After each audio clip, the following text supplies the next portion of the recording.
Rais wa Marekani Donald Trump amesema atazungumza na rais wa Russia Vladimir Putin kesho Jumanne Machi 18, 2025 juu ya kupata hatima ya vita ya Russia na Ukraine. Shirika la habari la Associated Press limeripoti leo Jumatatu Machi 17, 2025 kuwa kiongozi huyo wa Marekani alifichua jana Jumapili kuhusu mazungumzo hayo yajayo alipokuwa akisafiri kutoka Florida kwenda Washington DC kwa ndege maalum ya Air Force One. Nanuku, tutaona kama kutakuwa na kitu cha kutangaza labda ifikapo Jumanne. Nitazungumza na Rais Putin Jumanne. Kazi nyingi zimefanywa mwishoni mwa wiki, tunataka kuona kama tunaweza kumaliza vita hivyo, alisema Trump, mwisho wa kunukuu. Mazungumzo yoyote kama hayo yanaweza kuwa hatua muhimu katika mzozo huo na fursa kwa Trump kuendelea kuimarisha upya sera ya mambo ya nje ya taifa hilo.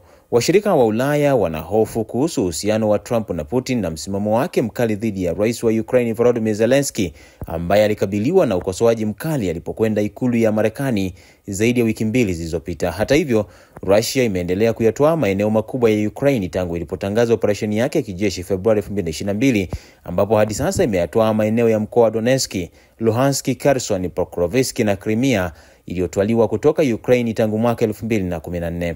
Pia Rais Putin alitangaza wiki iliyopita kuwa sehemu kubwa ya mkoa wa Kursk ambao ulikuwa unakaliwa na vikosi vya Ukraine imerejeshwa mikononi mwake na vikosi vya Russia, huku akikubaliana na pendekezo la kusitishwa kwa mapigano hayo kwa takriban siku 30. Katika maelezo yake ya jana, Trump alisema ardhi ya Ukraine iliyoko mikononi mwa Russia na mitambo ya uzalishaji wa nishati ikiwemo ya umeme ni sehemu ya mazungumzo kuhusu kumaliza vita hivyo. Nanuku, tutazungumza kuhusu ardhi, tutazungumza kuhusu mitambo ya umeme, tutagawanya mali fulani, alisema Trump, mwisho wa kunukuu. Mjumbe maalum wa Trump kwenye mzozo huo, Steve Witkoff, hivi karibuni alitembelea nchini Russia na kuendeleza mazungumzo, huku akisema kuwa Jumapili simu kati ya Trump na Putin ingeweza kufanyika hivi karibuni.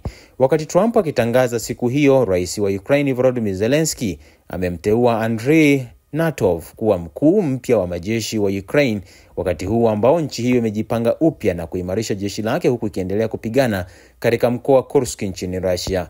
Natov amechukua nafasi ya Anatoly Balyachev ambaye alikuwa katika wadhifa huo tangu Februari 2024.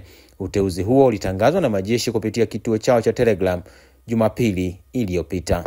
Tunafanya mabadiliko ya kimfumo ndani ya jeshi la Ukraine ili kuongeza ufanisi wake wa kijeshi na kivita, alisema waziri wa ulinzi Rostem Umerov alipozungumza kupitia chaneli hiyo ya Telegram siku ya jana Jumapili.